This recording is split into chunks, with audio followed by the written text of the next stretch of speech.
ಅಂಕಿಯ ಮತದಾರರ ಪಟ್ಟಿನ ನಾವು ಮನವಿ ಮಾಡಿದ್ರೆ ಅದನ್ನ ನಿರಾಕಾರ ಮಾಡಿ ಅದನ್ನ ಬದಲಾಯಿಸಿಬಿಟ್ಟಿದ್ದಾರೆ. और फिर कहा कि 45 दिन के अंदर 45 दिन के बाद वीडियोग्राफी को रद्द खत्म कर देना चाहिए, डिस्ट्रॉय कर देना चाहिए.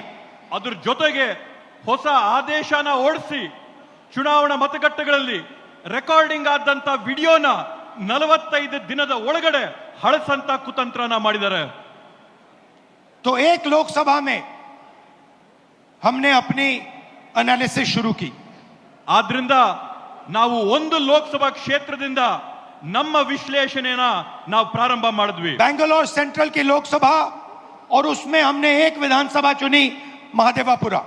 ಬೆಂಗಳೂರು ಕೇಂದ್ರ ಬ್ಯಾಂಗ್ಳೂರ್ ಸೆಂಟ್ರಲಿನ ಲೋಕಸಭೆ ಕ್ಷೇತ್ರದಲ್ಲಿ ಒಂದು ವಿಧಾನಸಭೆಯ ಕ್ಷೇತ್ರವಾದಂತ ಮಹದೇವಪುರ ಕ್ಷೇತ್ರದ ಫಲಿತಾಂಶನ ನಾವು ವಿಶ್ಲೇಷಣೆ ಮಾಡಿದ್ವಿ. और आपने मेरा कल प्रेस कॉन्फ्रेंस देखा होगा, उसमें हमने 100% साबित कर दिया है कि इलेक्शन कमीशन और बीजेपी ने मिलकर आपसे कर्नाटका से लोकसभा चुराई है.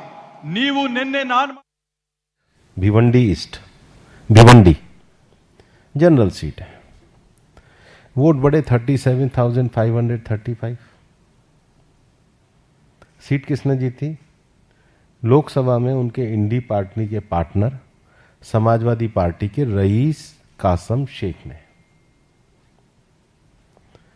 सीट नंबर 197 खेड़ आलंदी. वोट बढ़े 23,989. सीट जीते 51,743 से. उम्मीदवार कौन जीते?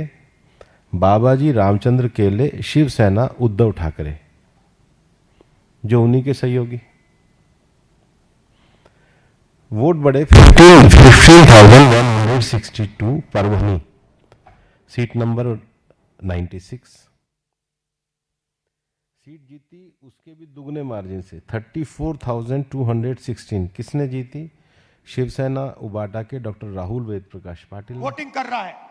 ದ್ವಿಪ್ರತಿಯ ಮತದಾರರ ಏನು ಪಟ್ಟಿ ಇರ್ತದೆ ಅದರಲ್ಲಿ ಒಬ್ಬ ಮತದಾರ ಹಲವಾರು ಬಾರಿ ಅವರ ಹೆಸರುಗಳು ಮತಪಟ್ಟಿಯಲ್ಲಿ ಬರ್ತಕ್ಕಂಥದ್ದು. 4 अलग अलग पोलिंग बूथ में वोट डाल रहा है, 5-6 अलग पोलिंग बूथ में वोट डाल रहा है. 4-5 ಮತಗಟ್ಟೆಗಳಲ್ಲಿ ಅವನು ಹೋಗಿ ಮತದಾನ ಮಾಡಿ ಬರ್ತಾ ಇದ್ದಾನೆ.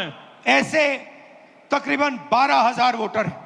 ಈ ರೀತಿಯಾದಂತದ್ದು ಸರ್ಸಮಾನವಾಗಿ 12,000 मतಗಳು ಇವತ್ತು ನಾವು ಕಂಡಿದ್ದೇವೆ.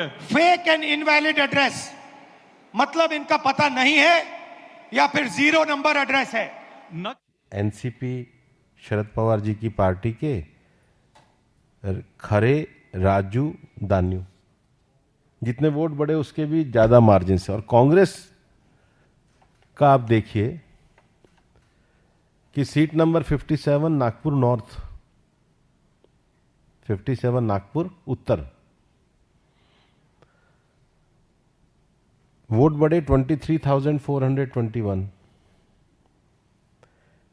जीतने का मार्जिन क्या रहा? 28,467. और कौन जीते?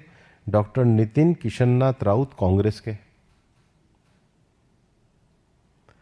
Tasgaon seat number AC 287. Vote increase हुए 11,707. सीट जीते 27,644 से. कौन जीते? शरद पवार जी की पार्टी के रोहित सुमन आभा पाटिल.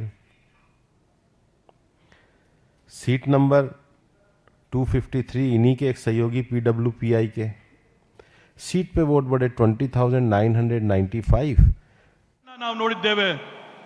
और 34,000 तकरीबन 34,000 वोट जहां फॉर्म 6 को मिसयूज किया गया है. ಮತ್ತೆ ಅದರ ಜೊತೆಗೆ ವಿಶೇಷವಾಗಿ ಸುಮಾರು 32,000 ಪ್ರಕರಣಗಳಲ್ಲಿ ಮತದಾರರ ಪಟ್ಟಿಯಲ್ಲಿ ನಮೂನೆ 6ರಲ್ಲಿ ಏನು ನೂತನವಾಗಿ ಮತನ ಹಾಕೋಬೇಕೋ ಅದರಲ್ಲಿ ನಾವು ಅವ್ಯವಹಾರ ಕಂಡಿದ್ದೇವೆ. फॉर्म 6 फर्स्ट टाइम वोटर्स के लिए होती है. ನಮೂನೆ 6 ಏನಿರುತ್ತೆ ಚುನಾವಣೆಯ ಪ್ರಕ್ರಿಯೆಯಲ್ಲಿ ಅದು ನೂತನವಾಗಿ ಮತದಾನ ಮಾಡೋರ್ಗೋಸ್ಕರ ಮೀಸಲು ಮಾಡಿರ್ತಕ್ಕಂಥ ನಮೂನೆ. 34,000 ऐसे लोग हैं जिनकी आयु किसी की 90 साल, किसी की 80, 81, 82. 34,000 ಈ ರೀತಿಯಾದಂತ ಜನ ಇದ್ದಾರೆ. ಯಾರ ವಯಸ್ಸು 95 ವರ್ಷ ಆಗಿದೆ, 90 ವರ್ಷ ಆಗಿದೆ, 85 ವರ್ಷ ಆಗಿದೆ. ಈ ರೀತಿಯಾದಂತ 34,000 ಜನ ಅಲ್ಲಿದ್ದಾರೆ. इस प्रकार से 1 लाख वोट इलेक्शन कमीशन और बीजेपी ने चोरी किया है.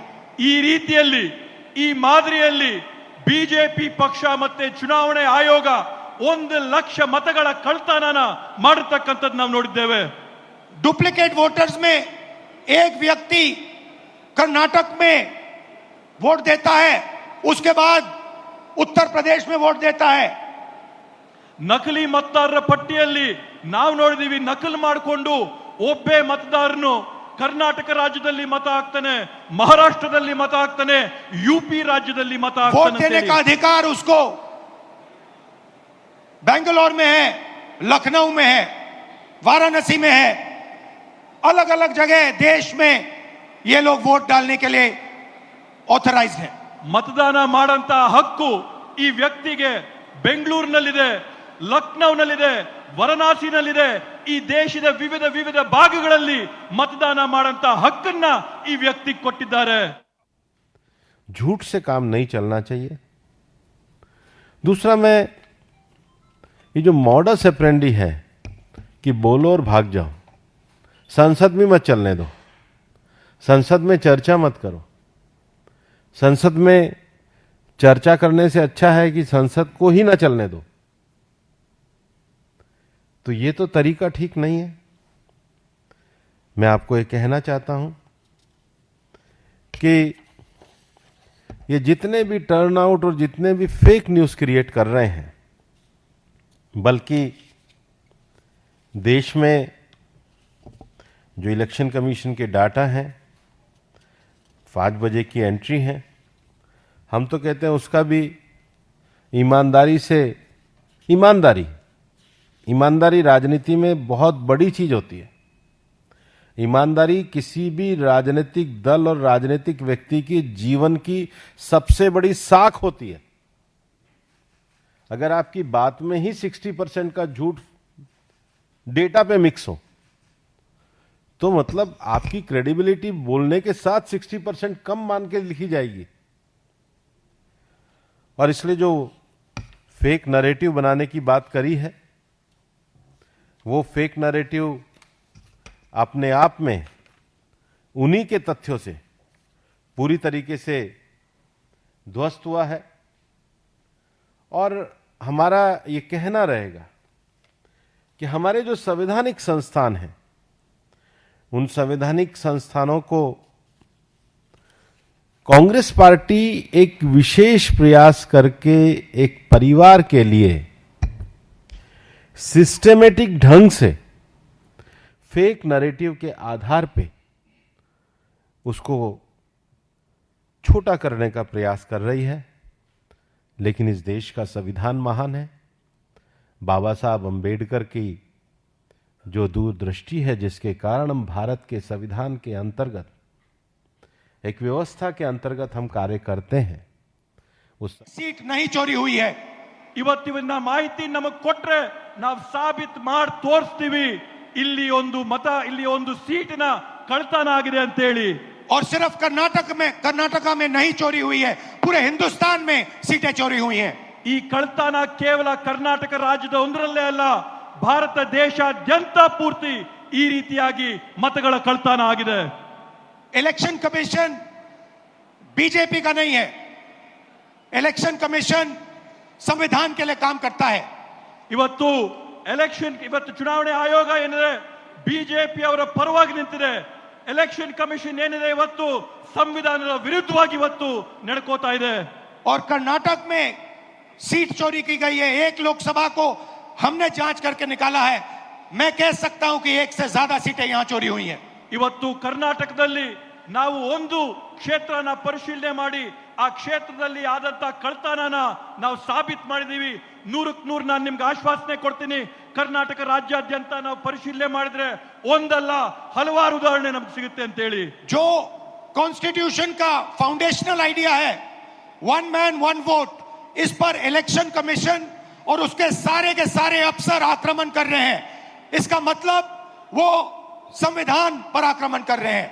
ಇವತ್ತು ಸಂವಿಧಾನದ ಮೂಲ ಧ್ಯೇಯ ಏನಿದೆ, ಸಂವಿಧಾನದ ಮೂಲ ಧ್ಯೇಯ ಅಂದ್ರೆ ಒಬ್ಬ ವ್ಯಕ್ತಿಗೆ ಒಂದೇ ಮತ ಅನ್ನಂಥದ್ದು.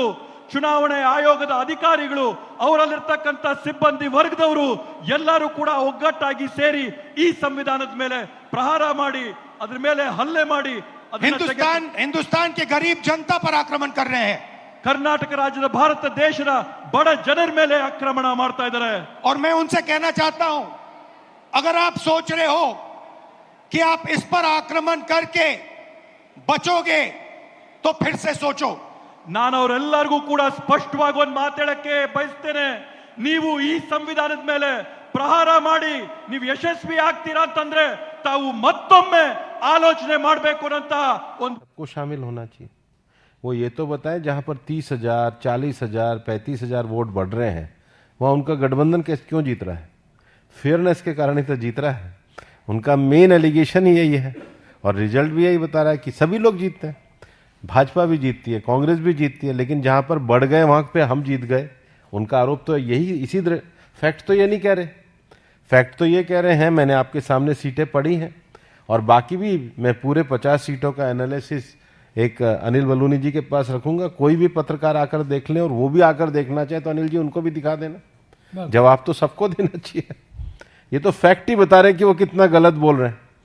जो डेटा में इतना ज्यादा झूठ बोल सकते हैं, मतलब इतनी तैयारी करके भी सच नहीं बोल सकते, तो तैयारी ही सच की नहीं है.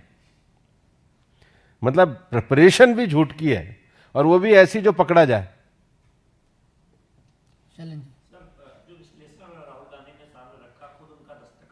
वो 35,000 या कम वोटों से जीते हैं. 25 ಸ್ಥಾನಗಳನ್ನ ಅವರು 34,000ಕ್ಕಿಂತ ಕಡಿಮೆಯ ಅಂತರದಲ್ಲಿ ಇವತ್ತು ಜಯ ಸಾಧಿಸಿರೋದನ್ನ ನಾವು ನೋಡಿದೀವಿ. अगर हमें इलेक्ट्रॉनिक डेटा मिल जाए, हम साबित कर देंगे कि हिंदुस्तान का प्रधानमंत्री चोरी करके प्रधानमंत्री बना है. ಇವತ್ತು ನಮಗೆ ಸರಿಯಾದಂತ ಮಾಹಿತಿ ಕೊಟ್ರೆ ನಾವು ಸಾಕ್ಷಿಯಾಗಿ ತೋರಿಸ್ತೀವಿ ಈ ದೇಶದ ಪ್ರಧಾನಮಂತ್ರಿ ಕಳ್ತನ ಮಾಡಿ ಪ್ರಧಾನಮಂತ್ರಿ पूरे ಆಗಿರ್ತಕ್ಕಂಥದ್ದು. देश को यह सवाल पूछना चाहिए कि इलेक्शन कमीशन इलेक्ट्रॉनिक डेटा और वीडियोग्राफी क्यों नहीं दे रहा है. ಇವತ್ತು ಪೂರ್ತಿ ದೇಶ ಒಕ್ಕೊರಳಿನಿಂದ ಪ್ರಶ್ನೆ ಮಾಡಬೇಕಾಗಿದೆ. ಚುನಾವಣೆ ಆಯೋಗ ಡಿಜಿಟಲ್ ರೆಕಾರ್ಡ್ ನ ಮತ್ತೆ ರೆಕಾರ್ಡಿಂಗ್ಗಳನ್ನ, ವಿಡಿಯೋ ರೆಕಾರ್ಡಿಂಗ್ ನ ಯಾಕೆ ಕೊಡ್ತಾ ಇಲ್ಲ ಅಂತ ಹೇಳಿ. मैं लीडर ऑफ ऑपोजिशन हूं, मगर मैं अकेला नहीं बोल रहा हूं. ನಾನು ವಿರೋಧ ಪಕ್ಷದ ನಾಯಕನಾಗಿರ್ಬೋದು, ಆದ್ರೆ ನಾನು ಒಬ್ಬೊಂಟಿಗನಾಗಿ ಮಾತಾಡ್ತಾ ಇಲ್ಲ. हिंदुस्तान की सारी राजनीतिक ऑपोजिशन की पार्टियां ये सवाल पूछ रही हैं. ಈ ದೇಶದ ಎಲ್ಲ ರಾಜಕೀಯ ಪಕ್ಷಗಳು ಕೂಡ ನಮ್ಮ ಜೊತೆ ನಿಂತು ಇದನ್ನ ಪ್ರಶ್ನೆ ಮಾಡ್ತಾ ಇದ್ದಾರೆ. और इलेक्शन कमीशन को एकदम ये डेटा हमारे हवाले कर देना चाहिए. ಅದೇ ರೀತಿಯಲ್ಲಿ ಚುನಾವಣೆ ಆಯೋಗ ಈ ಕೂಡಲೇನೆ ಈ ಎಲ್ಲ ಮಾಹಿತಿಗಳನ್ನ ಬಹಿರಂಗ ಪಡಿಸಬೇಕು ಅಂತ ಹೇಳ್ತೇನೆ. कर्नाटक में जो हमने डेटा निकाला है वो एक क्राइम का एविडेंस है. ಕರ್ನಾಟಕ ರಾಜ್ಯದಲ್ಲಿ ನಾವು ತೆಗೆದಿರ್ತಕ್ಕಂಥ ಮಾಹಿತಿ ಒಂದು ದೊಡ್ಡ ಕುತಂತ್ರದ ಸಾಕ್ಷಿಯ ಗುಡ್ಡ ಆಗಿ ನಿಂತಿದೆ. 6 महीने लगे हमें उस डेटा को निकालने के लिए. 6 ತಿಂಗಳಿನ ಕಾಲಾವಧಿ ಆಗಿದೆ ನಮ್ಗೆ ಮಾಹಿತಿ. तो वोटर लिस्ट विवाद को लेकर अब कांग्रेस भी लगातार मजबूती के साथ सामने आ रही है. एक तरफ बेंगलुरु में कांग्रेस नेता और राहुल गांधी वोट अधिकार रैली में संबोधित करते हुए लोगों को नजर आए, तो दूसरी तरफ बीजेपी की ओर से भूपेंद्र यादव प्रेस कॉन्फ्रेंस कर रहे